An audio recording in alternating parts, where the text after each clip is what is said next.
Okay, let's take a trip back in time. We're going back about 2,400 years to ancient Athens. Imagine this bustling, revolutionary city. It's the birthplace of art, science, and democracy. And it's home to arguably the single greatest philosopher in the entire Western tradition, Plato. Now, this guy came from a top-tier family. He could have chased money, power, you name it. But instead, he dedicated his entire life to answering one massive question. And that question, well, it's one we are still asking ourselves today, isn't it? How can we live a truly fulfilled life? But Plato wasn't just interested in what makes us happy for a moment or some fleeting pleasure. No, he was digging for something much, much deeper. Something he believed was the ultimate goal for every human being. And the ancient Greeks, they had a specific, really powerful word for it. That word is eudaimonia. Now, we often translate it as fulfillment, but for Plato, it was so much more than that. Eudaimonia was the state you reached by developing your absolute full potential. And you did it by using reason as your guide. And get this, it was totally compatible with struggle and pain. You don't get to eudaimonia by dodging problems. You get there by facing them and navigating them well. It's really a blueprint for a good life, and he built it on 4 essential pillars. So the first pillar is the bedrock for everything else. Think for yourself. Plato is absolutely convinced that most of us are just sleepwalking through life. We just soak up the unexamined opinions of the crowd. And his fix for this was a strong dose of radical and, sometimes pretty uncomfortable, self-examination. Plato makes a really sharp distinction here. On one side, you've got doxa. That's the Greek word for popular opinion, or what we'd call common sense. He saw it as this messy, totally unreliable jumble of instinct, superstition, and prejudice. Being led by doxa, Plato said, was like getting dragged along by a team of wild, blindfolded horses. Philosophy, on the other hand, that was the act of finally grabbing the reins. It all really boils down to a famous command he got from his own mentor, Socrates: know yourself. For Plato, this is not some fluffy, self-help cliche you see on a coffee mug. It's a philosophical command. It means you have to question every single assumption you have, especially the ones you feel the most sure about. It's the tough but absolutely essential first step on that path to eudaimonia. Okay, let's move to the second pillar. This one takes all that internal work and applies it to our relationships with other people. Love more wisely.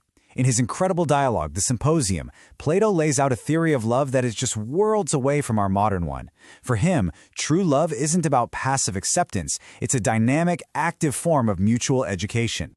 So, how does this work? Well, Plato believed that when we really fall for someone, what we're actually seeing is a good quality in them that we sense is missing in ourselves. Maybe they have a kind of courage that you lack, or a sense of calm that you really admire. Love, then, is that powerful magnetic pull to get closer to that virtue, to learn from them, and, just as important, to help them develop the qualities they're missing. It's a shared journey of becoming better versions of yourselves together. And this is a huge challenge to that modern idea of, if you loved me, you wouldn't try to change me. Plato would say the exact opposite is true.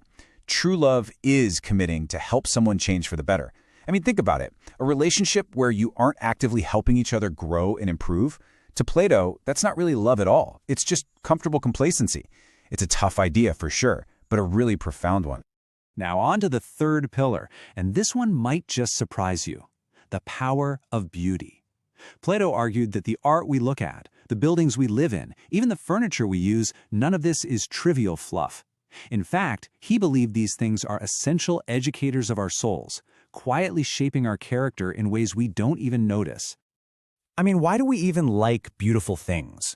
Plato's answer is fascinating. He thought we're drawn to beauty because it contains these visible reminders of what he called forms, basically the perfect, ideal versions of the good qualities we all need, like harmony, balance, and dignity, but that we lack in our own messy lives.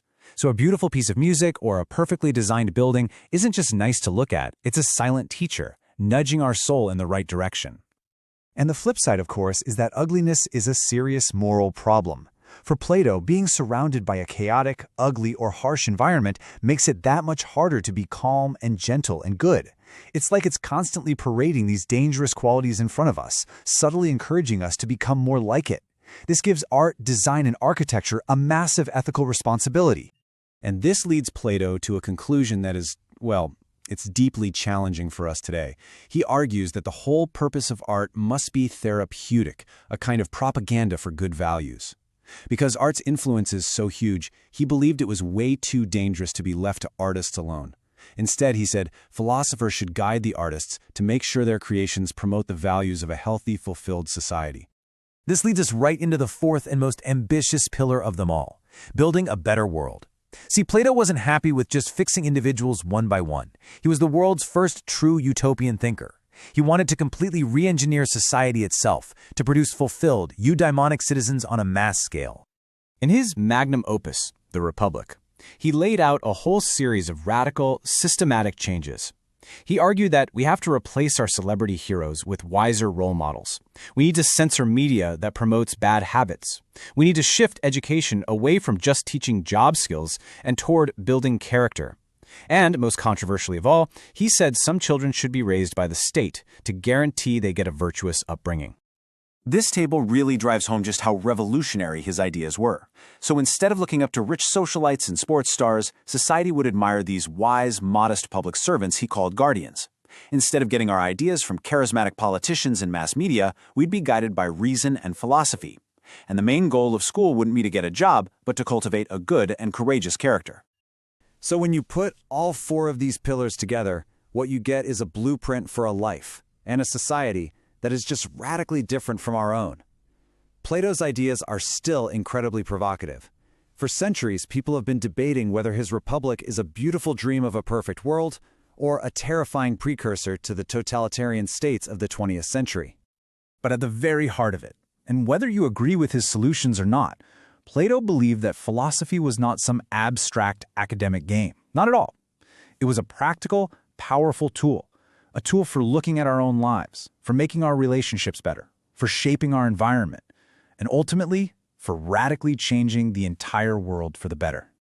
And that really brings us to one last thought.